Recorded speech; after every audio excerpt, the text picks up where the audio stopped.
You're listening to the Bear in Mind Podcast, episode 128. A podcast that breaks it down so you can break the cycle for good. Now, your host, Tara Rama, but you can call her T. We are talking about guilt today. That sounds like a lot of fun. So this is also going to tie back to the last episode, 127, where I talk about controlling anger, and that if you are sitting in guilt, then it makes it that much harder to control anger. So if you're going through the anger guilt cycle and you toggle between these emotions in a way where it's preventing you from allowing these emotions and making sense of them so that you can take a different course of action in your life that you want to be doing, then that's kind of how you know you're in that anger guilt cycle. And they tie together. So I'm going back and I'm talking about guilt, because if you're in guilt, you're not going to control that anger, which is that reactive emotion. You're not going to find kind of that, I call it accessing that wisdom about what anger is telling you to actually then harness that power and control that you want over that emotion so that you can take a different course of action. So guilt is just kind of, if you're stuck in it, it's going to, you're going to be spending a lot of time in an emotion that isn't going to move you forward. So we're looking at two types of guilt, and that's action guilt and emotion guilt. And I have toggled, I realized in past episodes, between the two, and I wanted to make it clarify a little bit because I had both. I had action guilt and emotion guilt, and often we have both. And we have the guilt of the actions that we have taken. We feel guilty for eating 3 cupcakes instead of that one that we planned on eating.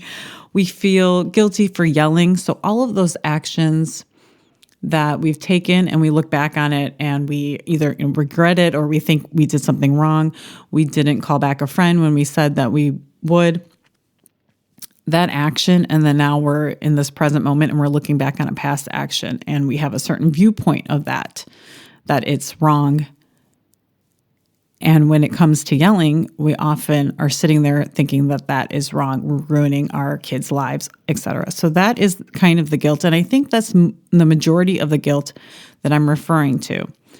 And in order to move through the guilt so that you can control your anger, to stop yelling for good, is to realize if you have both of these, if you feel guilty about both of these things, which is one, the action, and then the emotion that is leading to that action. So when you yell, it is coming from some emotion like anger or frustration, and you feel like that is wrong. And that is emotion guilt. You feel like guilty for feeling a particular emotion. And that is something that I think society, messaging, all of that has really influenced our views of thinking that there are good and bad emotions. And I still refer to feeling negative and positive emotions. Like there's the negative emotion like doubt, and that can be negative, yet it is still an emotion in our life, and that's still okay. But we put it kind of into these buckets of good and bad, and that we shouldn't feel a certain way in a particular situation. If you ever notice that, I noticed that when somebody passes away, and some people aren't as sad, like, oh, that person should be sad, as opposed to that person's maybe relieved. Now, this is and I'm kind of going into the deep end, but we kind of do that. Like, it's good to feel sad here, and it's bad to feel this in this situation. We have constructed it, and it's in the back of our head. We have not brought it to our awareness, and we put it into that kind of category. So that is the emotion, the emotion guilt, where we feel like it's wrong to feel a certain emotion in a certain situation. So there's action guilt, you did something wrong, and then there's the emotion guilt, you feel something wrong. And you need to process both of those and look at both of those. And where I kind of started, and I think it's going to maybe be a personal choice for you. And I think my recommendation is to start at the action, because we often are more aware of what we do than what we're feeling, and kind of bringing up our actions and the guilt around that is going to be, I think, the simpler course. Whenever we eat food that we didn't want to eat or things like that, when we can look at that action and move through that guilt and move forward from that, then we can then begin to control our behaviors and make control behaviors, meaning make intentional choices in our lives. And once we kind of do that, it opens up a little bit. It becomes a little more clear about what emotions are leading to certain actions, because it's kind of masking it. Like the action is masking the emotion a little bit, and we're more aware because it's so oftentimes very visible to see the action rather than having that kind of mind connection to understand the emotion that caused that action. So I had both. I felt guilty. I had a lot of guilt about everything, but I really felt guilty about yelling. And then I felt guilty about being angry at my loved ones. Like, it was bad to be angry at your loved ones. It was bad to feel anger at anyone, a friend even. I felt bad being angry at a stranger. I really looked at this emotion as something that is bad and you shouldn't feel it. And all the emotions out there, all the worst emotions you can think of, hate, terror, fear, pain, all of those emotions are human and we can't escape them. They are there. When we do that to ourselves, it's almost like we're dehumanizing ourselves. So I want to offer you that all of those emotions, even the horrible ones that we think of, when we feel them, even if we hate somebody, that is part of the human experience. And the way to move forward through those is to not add that guilt on that I felt something wrong in this situation, that I think, oh, I shouldn't feel hate, or I shouldn't feel anger, I shouldn't be frustrated in this situation. We tend to say that often to ourselves in subtle ways, and we do it kind of in a minimalizing way, like, oh, that was so petty. That was my big thing. I would think that a lot of things that I was irritated with, frustrated with, would be like, oh, that's so petty. I really shouldn't be angry at that person. I don't have a right to it. And as a human, all humans, you're open and available to all emotions. You're susceptible to experiencing any emotion that we have on this planet. And so then I'm going to circle back to action guilt, which is where I recommend you start looking at that guilt, at the actions that you're taking that you feel that that's something you did wrong. Now, this one's a little tricky. It was tricky for me because we're trying to stop doing something, or maybe it could be even start, but in essence, we're trying to stop doing something or even stop doing nothing.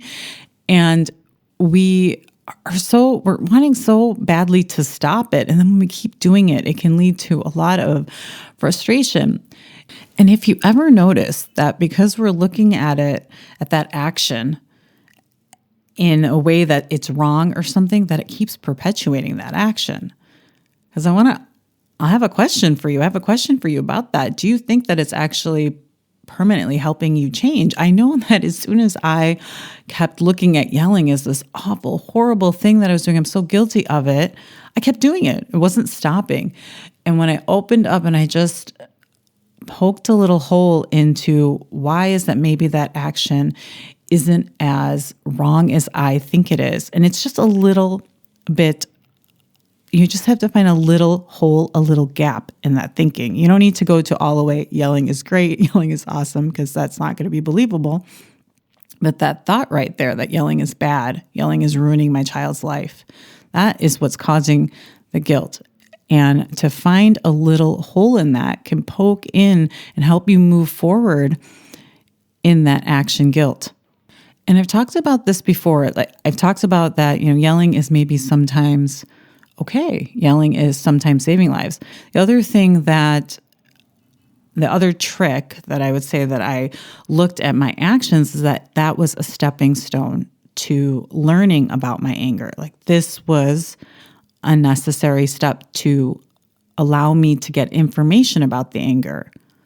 This is one of those steps. I would kind of look at that whole journey. If you look at the whole journey to where you are permanently have changed the amount that you want to yell, and you look at that person, and that person's going to look back at that journey, they're going to be like, oh, that was a stepping stone. I needed that to happen in order to learn from it. Because it is so interesting. I am at that point where I feel like I have stopped yelling. I'm not talking about 100% stop yelling. I'm still human, but I have stopped the yelling to a point where that is not my go-to reaction for all of the things that can trigger you. And when I look back at those times, and I look back at all of those times that I yelled and I didn't want to yell, beating myself up did not help me stop it. And looking at it and trying to say, hey, there's something I can learn from this. Those were all of those stepping stones that got me there. So when you're in that moment, I want you to do that same thing. You don't need to be there in order to have that kind of thought that this is a learning situation. Like right now, I think, all those times that I said those things, I think of it as a learning moment, but in that moment is when I actually needed to think that in order to get to that place of that. I needed to think this was that stepping stone. This is that moment that I needed to learn how to move through my guilt. This is the moment that I needed to understand the difference between action guilt and emotion guilt. And I'll leave you with this last thought. Whatever it is that you did or you felt that you think right now is wrong, I don't think it's wrong. So how could that be the truth? That's all I have for you this week. I'll check back with you next. Thanks for listening. Listen for a new episode next Tuesday by subscribing on your favorite podcast platform. Bye for now.